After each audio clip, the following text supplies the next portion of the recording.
వ్యక్తిగత దూషణలు చేయడానికి ప్రెస్ మీట్ పెట్టాడు. మళ్ళీ ఇప్పుడేమో రోజుకి 1.5 ప్రెస్ మీట్ పెడుతున్నాడు. ఆయన మానసిక స్థితి ఎట్లాంటిది అనేది అర్థం చేసుకోవడానికి మనకి ఇవన్నీ ఉపయోగపడతాయి. డెమోక్రసీ గురించి మాట్లాడే ముందు జగన్మోహన్ రెడ్డి గారు 2020లో కడప జిల్లాలో జరిగినటువంటి ఎన్నికలు ఒక్కటే ఎగ్జాంపుల్ తీసుకుందాం.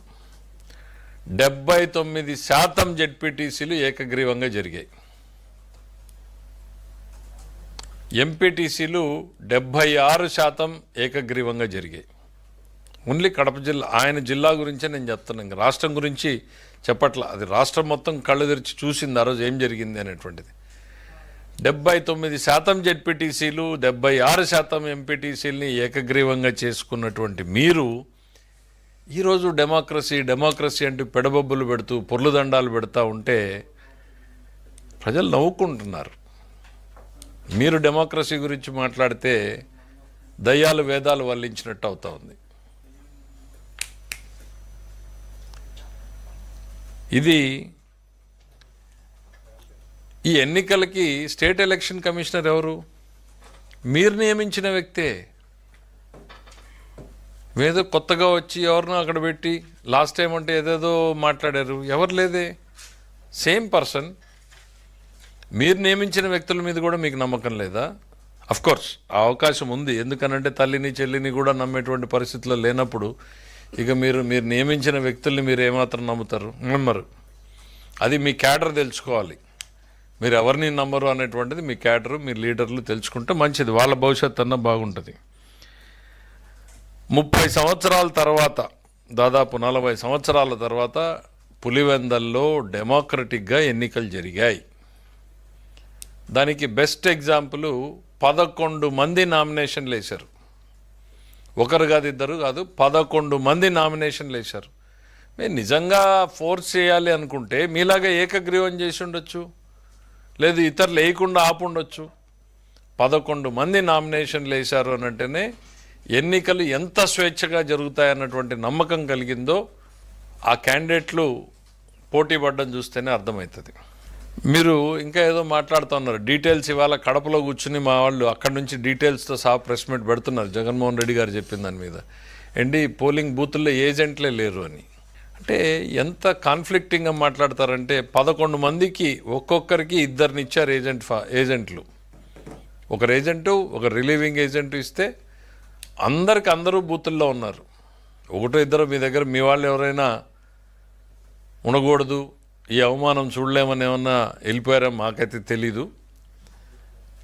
మీకు ఒక లైవ్ ఇన్సిడెంట్ మీరే చూపించుకున్నారు కదా, పోలింగ్ బూత్లో తెలుగుదేశం మన వైసీపీ ఏజెంట్ మీద దాడి జరుగుతోంది అని. మరి లేని ఏజెంట్ని ఎట్లా కొట్టారు తెలుగుదేశం వాళ్ళు? అతను రిగ్గింగ్ చేయబోతే యథావిధిగా పాత సంస్కృతాయం ప్రకారము అడ్డుకున్నారు అక్కడ ఉన్నటువంటి ప్రజలు. మీరు దాన్ని కూడా కన్వర్ట్ చేసి కొడుతున్నారు అన్నారు. ఇవాళేమో ఏజెంట్లే లేరు అంటున్నారు.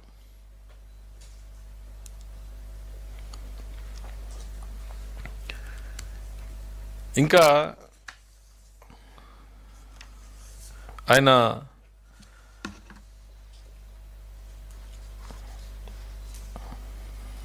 వాళ్ళ పార్టీకి సంబంధించినటువంటి ఒక 2-3 పోలింగ్ బూతుల్లో మాకు నమ్మకం జరగలేదు, ఎన్నికలు సరిగ్గా జరగలేదన్న నమ్మకం అని అంటే వాటికి రీపోలింగ్ కూడా ఇచ్చింది ఎన్నికల కమిషన్. 30 ఏళ్ల తర్వాత మొట్టమొదటిసారి డెమోక్రటిక్గా ఎలక్షన్ జరుగుతూ ఉంటే అక్కడ రిజల్ట్ ఏంది అనేటువంటిది మీ కళ్ళ ముందు కనపడతా ఉంటే ఓటమికి సాకులు ఎత్తుక్కున్నట్టుంది జగన్మోహన్ రెడ్డి గారు. గతంలో రాజా ఆఫ్ కరప్షన్ అని పుస్తకం వేసాము, ఇప్పుడు బహుశా రాజా ఆఫ్ ఫ్రస్ట్రేషన్ ఇంకేదన్నా పేరు ఎత్తుకాల్సినటువంటి పరిస్థితి ఉంది మీకు. ఈ ఫ్రస్ట్రేషన్ కారణాలు 1 కాదు 2 కాదు, రోజు రోజుకి మిమ్మల్ని వెంటాడుతున్నటువంటి భయం మీ ఫ్రస్ట్రేషన్ కారణమని మేము నమ్ముతున్నాం. ఆయన 2-3 సంఘటనలు ఏవైనా జరిగితే ఆ సాక్షి పేపర్లో, ఎన్నికలు అన్నాక సహజంగా ఉద్రిక్తత అనేటువంటిది గ్రామాల్లో ఉంటుంది. అందులో స్థానిక సంస్థల్లో జరిగేటప్పుడు ఉద్రిక్తతలు గ్రామ స్థాయిలో జరుగుతూ ఉంటాయి. పోలీసులు 2 పార్టీలకి సంబంధించిన వాళ్ళని చాలా మటుకు అక్కడికి రాకుండా బయట తిరగకుండా వచ్చి ఓటేసి మాత్రమే వెళ్ళిపోయే రకంగా ఏర్పాట్లు చేస్తారు. ఇదేదో ఇవాళ కొత్త కాదు. లోకల్ బాడీ ఎలక్షన్స్లో మోస్ట్ కామన్ థింగ్. దానికోసం అవినాష్ రెడ్డి గారిని తీసుకెళ్తే దానికి ఏదో విపరీతమైన ప్రచారం. కానీ ఒకటి గుర్తుపెట్టుకోండి, రాష్ట్రంలో లా అండ్ ఆర్డర్ లేదంటున్నారు. నిన్న చూశారు దేశంలో నంబర్ 2లో ఉందన్నటువంటి రిపోర్ట్ని. మేము నంబర్ 1కి వెళ్ళాలా అనేటువంటిది మేము చూస్తూ ఉన్నాం. దానికి బెస్ట్ ఎగ్జాంపుల్ రాష్ట్రంలో లా అండ్ ఆర్డర్ ఉంది అనడానికి బెస్ట్ ఎగ్జాంపుల్ నేను చెప్తా ఉన్నా.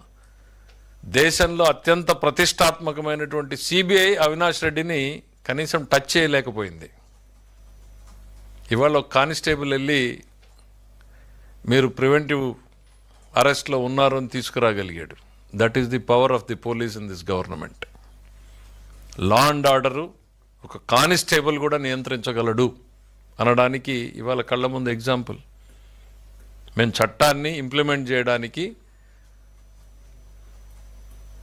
ఏదో ఒక ఇన్సిడెంట్ చూసాం. ఒక ఆఫీసర్ చెప్పాడు ఇక్కడ యూనిఫామ్లో ఉన్నానని. అతను గర్వంగా చెప్పుకుంటున్నాడు నేను యూనిఫామ్లో ఉన్నాను. That is the pride this government has given to the police department. మీరు ఆ యూనిఫామ్ విలువను తీసేశారు, వాళ్ళకున్న గౌరవాన్ని తీసేశారు, వాళ్ళకున్నటువంటి ఆత్మవిశ్వాసాన్ని దెబ్బతీశారు. ఇవాళ యూనిఫామ్ వేసుకున్నాను నేను అనేటువంటిది ఈ విషయాన్ని గర్వంగా చెప్పుకోగలిగినటువంటి స్థితిలో ఇవాళ పోలీస్ డిపార్ట్మెంట్ ఉంది. కేంద్ర ప్రభుత్వంకి ఒక స్పెషల్ రిపోర్ట్లు పంపించారు. కర్నూలు జిల్లాలో మీరు అవినాష్ రెడ్డిని అరెస్ట్ చేయడానికి లా అండ్ ఆర్డర్లు వస్తాయి, సాధ్యం కాదు, ఇది అది అని మొత్తం అసలు రాష్ట్రం మొత్తం కూడా ఆ రోజు సినిమా చూసింది. ఇవాళ సింపుల్గా ఒక ఎస్ఐ, ఒక డిఎస్పీనో, ఒక కానిస్టేబుల్ చేయగలుగుతున్నాడంటే ఈ రాష్ట్రంలో లా అండ్ ఆర్డర్ ఇంప్లిమెంట్ చేసేటువంటి వాళ్ళ మనోస్థైర్యం ఎట్లుందో మీరు ఎగ్జాంపుల్ తీసుకోండి. బికాజ్ పైన నుంచి ఎటువంటి ఒత్తిళ్లు లేవు. గతంలో మీ ఒత్తిళ్లు పనిచేసినాయి కాబట్టి ఆ పోలీసు వ్యవస్థ పనిచేయలేదు. ఇవాళ స్వేచ్ఛాయుతంగా ఉన్నారు కాబట్టి పోలీసు ఫ్రీగా ఫేర్గా పనిచేసేటువంటి పరిస్థితులు వచ్చినాయి. ఇవన్నీ మీకు నచ్చవు.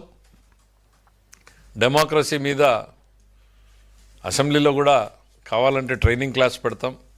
మీరు మీ ఎమ్మెల్యేలు అటెండ్ చేయండి. మొదటిసారి మీరు డెమోక్రసీ, కాన్స్టిట్యూషను, చట్టాల గురించి మాట్లాడుతూ ఉంటే మాకు చాలా సంతోషంగా ఉంది. వాటి గురించి మరింత లోతుగా అసెంబ్లీ ట్రైనింగ్ సెషన్స్ పెడదాం, రండి. అసలు ఎన్నికలు ఎట్లా జరుగుతాయనేటువంటిది మొట్టమొదటిసారి పులివెందుల ప్రజలు చూశారు.